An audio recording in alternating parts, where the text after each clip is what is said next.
abantu bakora content zingana n'amafaranga nibyo mwavugaga bya views ku rubuga rwa TikTok abantu bakorera amafaranga menshi ku bindi bihugu ariko ku banyarwanda ugasanga benshi bibasaba inzira ndende cyane nukuvuga ngo dutira ubwene gihugu kugira ngo tube twakora ku mafaranga ari ku mbuga nkoranyambaga. Icyo rero ni ikibazo wenda kinatera ubushomeri cyangwa n'inzira mbona ngewe twanyuzamo urubyiruko mu gukorera amafaranga. Murakoze. Reka mbarogoye gatoya ibyo Bruce amaze kuvuga bisaba iki ntabwo nabyumvise neza. Monetization ya social media y'imbuga nkoranyambaga. Ikibazo rero abantu bahura nacyo mu Rwanda ni iki? Kuki ugomba kwita undi muntu w'ahandi kugira ngo ukore amafaranga utari umunyarwanda? Ikibazo ni iki? Abashinzwe BIT badusobanurira. Thank you very much, Your Excellency. Nkuko bari babivuze ibigo nka Meta, YouTube na TikTok byose bishyiraho eligibility requirements bituma ibihugu bishobora kuba byakora platform monetization aho abafite ibihangano bashobora kubibyaza umusaruro. Bakurikiza ibintu bitatu. Icya mbere ni regulatory compliance kandi ibyo twarabyujuje nibyo bareba data protection, intellectual property na taxation, ibyo turabyujuje nk'igihugu. Icya kabiri bareba nkuko Bruce Melody yarabivuze ni volume of advertisements. Ni ukuvuga ngo dufite abantu benshi bashobora kuba bakwadvertisinga kuri izi mbuga nkoranyambaga bikadufasha bikadufasha kugira ngo uko tuzamura iyo volume ya advertisement n'aba local content creators bagire percentage bashobora kubonaho, ari naho ngira ngo tukiri hasi kuri izo volumes. Ngira ngo ntanze urugero biba bisaba nibura hagati ya igice cya miliyoni na miliyoni y'amadolari ku kwezi. Kandi urubyiruko by'umwihariko ndetse n'abakuru hari uruganda bisangamo rw'ubuhanzi ndetse n'ubugeni. Iki ni igice by'umwihariko urubyiruko rubonamo amahirwe cyane. Kuba Bruce Melody ari urugero rw'ibifatika, kuba Bruce Melody ari ishusho y'ubugeni n'ubuhanzi ariko bwiteje imbere, byanga bikunda hari nawe urugendo afite. Bruce, ubugeni n'ubuhanzi burunguka n'umurimo. Murakazi cyane nyakubahwa Perezida wa Repubulika. Icyo si ikibazo hakagombye kubumbaza undeba aha. Urabona ko ngaragara no kuri pano. Yes. Ndasa n'uwagaburiwe, ndasa n'urya. No murimo mwiza kandi ugabura. Kera urebye mu myaka 20 ishize ukitegereza ubuhanzi, ariko ndatinda cyane ku muziki kuko niho mbarizwa. Yego. Twari inyuma cyane, ni n'uruganda rwatangiye gukora nyuma y'izindi bitewe n'aho igihugu cyari kiri, kubera ko buriya habanza kubaka kwidagadura bigakurikira. Yego, sure. Birumvikana rero ntago byari byoroshye, ariko ubu ngubu ngiye naba nk'urugero mvuka mu muryango ukijijwe ADPR Busanza. Rero ndibuka mbwira mu rugo ko ndi umuhanzi, barabanje baransengera vuga mu ndimi ariko babona ndacyakomeje. Rero hari umuntu w'umugande twari duturanye aza kumgira inama ati rero kugira ngo ugaragare nk'abahanzi shyiraho utudirede. Umunsi rero mama yambonye nashyizeho amadirede aravuze ati yo dore disi ko abazimu bamugize. Si n'ikintu cyumvikanaga muri societe bisanzwe kuba umuhanzi sagihobe, ariko twararwanye nk'uko mama w'u Rwagasabo yabivuze, turahatana umuziki turawukora, tugerageza kwereka abantu ko turi mu mirimo dukreyana. Umuziki ni umurimo uhanga indi mirimo. Abantu bagenda babisobanukirwa, abafana bariyongera. Nshimira n'abahanzi b'icyo gihe babitangije, nabo ngubu dukora akazi kamwe. Umuziki uragenda urakura kugeza ubu hari contribution y'abahanzi cyangwa se creative industry muri rusange kuri GDP y'igihugu asaga 5%. Ariko ntitunyuzwe n'ibyo turi kubaka ku gihugu, kubera ko inzira iracyari ndende, ntabwo turagera aho twifuza kugera. Turifuza gutanga 20-30 nyakubahwa Perezida wa Repubulika, cyangwa se tukanarenza naho, kubera ko buri umuziki ni secteur yatinze kwitabwaho. Ariko ubwo nanjye bamugana imbonye amahirwe nkaba nicaye aha, reka mbibanyuriremo. buriya nta twebwe nitwe ngagi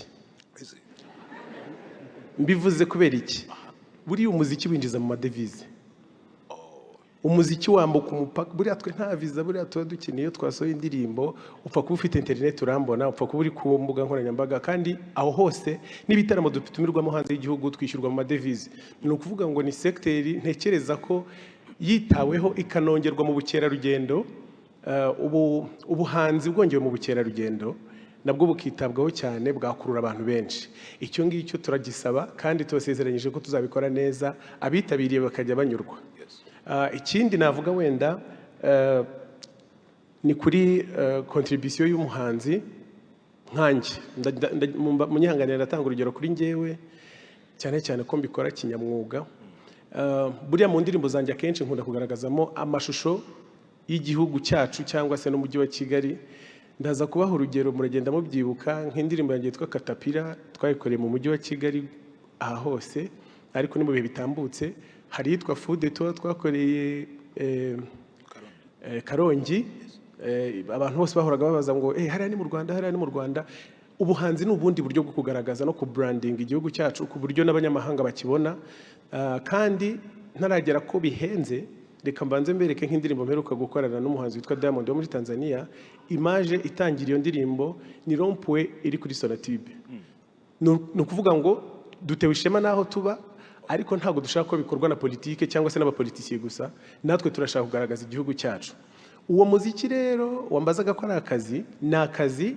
kishyura neza iyo gakurikiranwe ariko ni n'akazi gahenze nk'iyo ndirimbo navugaga muri iyi minsi indirimbo ishobora gutwara amafaranga arenga miliyoni 150 z'amafaranga y'u Rwanda impamvu tuyashyiramo nuko twizeye kazagaruka ntago habura imbogamizi nk'ubu ngubu wenda nk'imbogamizi umuhanzi nkanjye Bruce Melody cyangwa The Ben dushobora kujya muri arena hakuzura tugatanga ibyishimo tugakreya akazi abantu bakabona imirimo ariko twifuza ko ibikorwa remezo byose muri rusange bitwegerezwa tukanoroherezwa kubibona tukagira access kuri stade Amahoro n'iby'umupira gusa dukumbuye ibitaramo bizamo abantu 60,000 mu gihe ukarara unezerewe abafana bari kunyumva niba babyemeye nibavuge ngo yuhu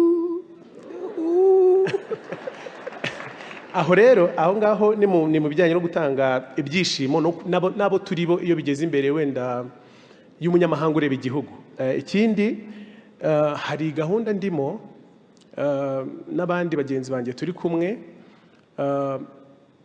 twayise Music for Export icyambere mbanza kubashimira nyakubahwa Perezida wa Repubulika nuko dufite uyu munsi noneho dufite ishuri ryigisha umuziki ntago ari ibintu tugikora nk'abishakisha nk'ababyihingamo ntago ngiye nagize amahirwe yo kurijyamo simvuge gutyo ngo mugire ngo ndakuze nubwo ntari umugenzi sindi no mu millennium ndi hybrid ndi hagataho kubera ko umuziki wanjye bose barawumva barawukunda rero abantu dukorana uhereye kuri bande abari muri team bose bize umuziki ku buryo atari ibintu tugikora dushakisha turi gushyiramo imbaraga zishoboka zose ngo turebe ko umuziki ari naho numvaga byahurira n'ubukerarugendo ko umuziki kandi tubikora turi benshi n'abandi bahanzi ko umuziki wacu w'u Rwanda warenga u Rwanda turabasabye mu ushyigikire dusaba n'abashoramari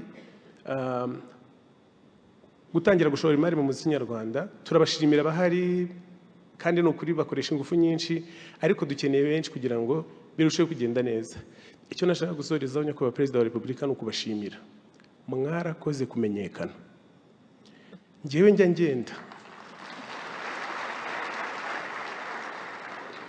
ngenda nagize amahirwe yo gukorana indirimbo n'umuhanzi witwa Shaggy icyo gihe numvaga nshaka gutwara idarapo ariko sinarinzi aho barikura ubwo nyine ndirukanka nshakisha abo bantu bose nza kugira amahirwe ndaribona buriya ku irembo waribona nta nubwo byari ibintu bigoye sinagombaga no kuva mu rugo ndaribona ndagenda ariko winjiraga nko mu kiganiro bakakubaza ngo uvahe nkavuga nti ngiye mba nitwa Bruce Melody nturuka mu Rwanda ukabona umuntu atangiye ariko iyo twongeyeho izina ryanyu ni business class ngenda njyenyine birijyana birihuta ubwo rero twabafatiyeho lift kandi bigira umumaro kandi iyo ndi gukora ibintu numva ntewe ishema naho naturutse nta kintu na kimwe kindutira u Rwanda. Ni ukuri turabakunda cyane, mukomeze mudushyigikire, murakoze. Mu gusoza rero Bruce Melody, tugaruke gato ku musore utureba cyangwa se inkumi ukiri muto wumva yifitemo impano ariko akaba atazi aho yahera. Breakthrough arahera he? Aratangirira kuki? Murakoze. Ndaza kwifashisha ingero. Yego, datinze. Ntago ntinda. Mwabonye umusore witwa Aisha Speed heruka hano? Aisha Speed, yes. Uwakubaza ngo akora iki wansubiza ngo iki? Agera mu gihugu ubundi akifotora, akazunguruka hano yifotora. Wifuza gutera imbere afite internet, ufite smartphone, ufite uburyo bwo kwifotora, urasa neza ariko nyine niba bona ntacyo uri kubikoresha kandi ufite umwanya, ufite ibyo wakerekana, abantu benshi bafite umwanya wo kureba, guscrolling bakirirwa bareba bata umwanya, ibyo byakakubereye umusaruro, ari nacyo kinjyana ku bundi busabe. Yego. Turasaba ko leta yadufasha ikamonetiza izi mbuga nkoranyambaga zikatugera kumonetiza nubwo n'uburyo bwo gukorera amafaranga kuri izi mbuga nkoranyambaga ku bantu babikora neza, kuko ababikora nabi inzego zirabareba. Bose ntago ndi bubatindeho kuko imirimo yose ikorerwa ku mbuga nkoranyambaga ni imirimo. Buri ari ama video yose abantu bafata bira byose. Reka mbarogoye gatoya. Ibyo Bruce amaze kuvuga bisaba iki? Ntabwo nabyumvise neza. Monetization ya social media y'imbuga nkoranyambaga. Ikibazo rero abantu bahura nacyo mu Rwanda ni iki? Kuki ugomba kwita undi muntu w'ahandi kugira ngo ukore amafaranga utari umunyarwanda? Ikibazo ni iki? Niki ngo tugikemure? Bruce, ni ikihe kibazo gihari kuki social media hano mu Rwanda zidahinduka amafaranga? Uyu ni umwanya kuko n'urubyiruko hanze iki kintu kiri kuvugwa cyane. Murakoze nyakubahwa Perezida wa Repubulika. Kugira ngo umuntu akorere amafaranga ku mbuga nkoranyambaga hari ads, publicité zinyuraho. Izo publicité nizo dukuramo amafaranga. Ni ukuvuga ngo ibigo bije kwamamaza, nk'urugero nasohoye indirimbo, iyo ndirimbo sinzi niba mujya mubibona iyo mugiye mu bindi bihugu, iyo ugerageje nko kuyikandaho hari aka video gato gatambuka kamamaza, ukabanza ukakareba, abo bantu baba bishyuye, ayo niyo mafaranga aza akagaruka akagera ku wakoze iyo content. Hano mu Rwanda rero bisa nkaho twese turi premium, bisa nkaho twese twishyuye kujya tureba tutarebye publicity. Izo publicity ntago zijye zinyuramo. Muri ubwo buryo rero ntago tubasha gukorera amafaranga uko bikwiye. Byakemuka bite technically? Yes, Scovia yenda hari igitekerezo afite kuri ngingo. Murakoze nyakubahwa Perezida wa Repubulika, nanjye ndi umwe mu bazikeneye cyane. Iki kiganiro kigeze kiba kuko ari ibintu biri tekiniko muri ICT. Tuza kujya mu kiganiro na Minisitiri w'Urubyiruko ndetse n'umukozi ukora muri Minisiteri y'Ikoranabuhanga.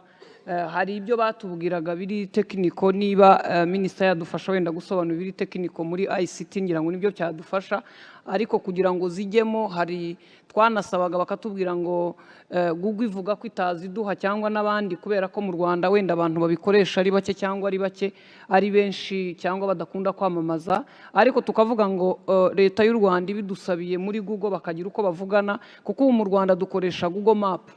Niba Google Map nshobora kuyikoresha nkayobora umuntu aho ntuye ntamuyoboye ku giti cy'umwembe, ni ukuvuga ngo na ads zishobora kuza. Niba ICT badufasha mu buryo buri tekiniko badufasha. Abashinzwe IT badusobanurira. Thank you very much, Your Excellency.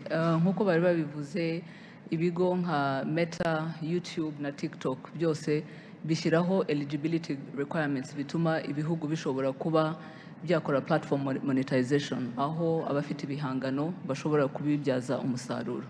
Bakurikiza ibintu bitatu. Icya mbere ni regulatory compliance, kandi ibyo twarabyujuje, nibyo bareba data protection, intellectual property na taxation, ibyo turabyujuje nk'igihugu.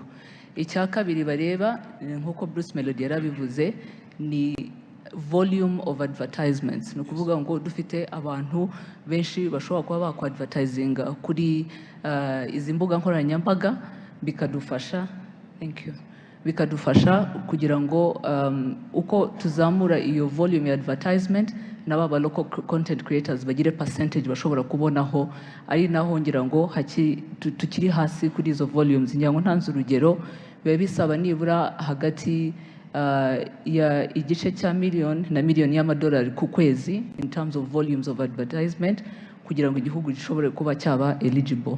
Icya gatatu ni payment infrastructure ishobora gutuma ya mafaranga babonye bashobora kubona kuri izo mbuga nkoranyambaga ashobora kuba yabageraho, kandi ibyo turabifite. Ari ibyo bigo byose nk'uko nabivuze twavuganye nabyo, ni ukuvuga ngo hariho ibintu bibiri aho batubwira ati turimo turabikora, bagenda banashyiraho ibihugu bitandukanye babyongera mu mubare w'ibihugu biri eligible, ariko bikanasaba ko natwe twashyiramo imbaraga